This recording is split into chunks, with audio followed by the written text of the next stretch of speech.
കൊച്ചിയിൽ നിർമ്മിക്കാൻ ഉദ്ദേശിക്കുന്ന സൈബർ സിറ്റിക്ക് പ്രത്യേക സാമ്പത്തിക മേഖലാ പദവി അനുവദിക്കണമെന്നാവശ്യപ്പെട്ട് ബ്ലൂ സ്റ്റാർ റിയൽറ്റേഴ്സ് സർക്കാരിനെ സമീപിച്ചു. സൈബർ സിറ്റിയുടെ വിശദമായ പദ്ധതി രൂപരേഖയും സർക്കാരിന് സമർപ്പിച്ചിട്ടുണ്ട്. 2300 കോടി രൂപ ചെലവഴിച്ച് 70 ലക്ഷം ചതുരശ്ര അടി വിസ്തീർണമുള്ള സൈബർ സിറ്റി പ്രവർത്തനക്ഷമമാകുമ്പോൾ 60,000 പേർക്ക് തൊഴിൽ ലഭ്യമാക്കാനാകുമെന്ന് കമ്പനി അധികൃതർ അറിയിച്ചു. 70 ഏക്കർ സ്ഥലത്തിന് പ്രത്യേക സാമ്പത്തിക മേഖലാ പദവി അനുവദിക്കണമെന്നാവശ്യപ്പെട്ട് വ്യവസായ പ്രിൻസിപ്പൽ സെക്രട്ടറി ടി ബാലകൃഷ്ണനും IT സെക്രട്ടറി ഡോക്ടർ അജയ്കുമാറിനുമാണ് കമ്പനി അപേക്ഷ കൈമാറിയത്. വ്യവസായ മന്ത്രി എളമരം കരീമിനെയും കമ്പനി പ്രതിനിധി സന്ദർശിച്ചു. അനുമതി ലഭിച്ചാലുടൻ നിർമ്മാണം തുടങ്ങുമെന്നും 8 വർഷത്തിനകം പൂർത്തിയാക്കുമെന്നും ബ്ലൂ സ്റ്റാർ റിയൽറ്റേഴ്സ് അറിയിച്ചു.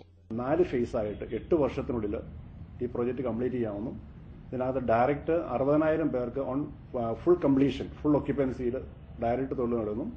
ഒരു 1.5 ലക്ഷം പേർക്ക് ഇൻഡയറക്റ്റ് ആയിട്ട് ഇത് കിട്ടുമെന്നുള്ളൊരു സത്താണ് ഞങ്ങൾ സബ്മിറ്റ് ചെയ്തിരിക്കുന്നത്.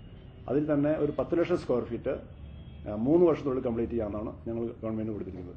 70 ലക്ഷം ചതുരശ്ര അടി വിസ്തീർണമുള്ള സൈബർ സിറ്റിയിലെ 70% IT വ്യവസായത്തിനും 30% അനുബന്ധ ആവശ്യങ്ങൾക്കുമാണ് നീക്കിവച്ചിരിക്കുന്നത്. പ്രത്യേക സാമ്പത്തിക മേഖലാ പദവി അനുവദിക്കുന്ന കേന്ദ്ര സമിതിക്ക് തീരുമാനമെടുക്കണമെങ്കിൽ സംസ്ഥാന മന്ത്രിസഭയുടെ ശുപാർശ ആവശ്യമാണ്. സംസ്ഥാന മന്ത്രിസഭയുടെ ശുപാർശ വൈകാതെ ലഭിക്കുമെന്നാണ് കമ്പനി അധികൃതരുടെ പ്രതീക്ഷ.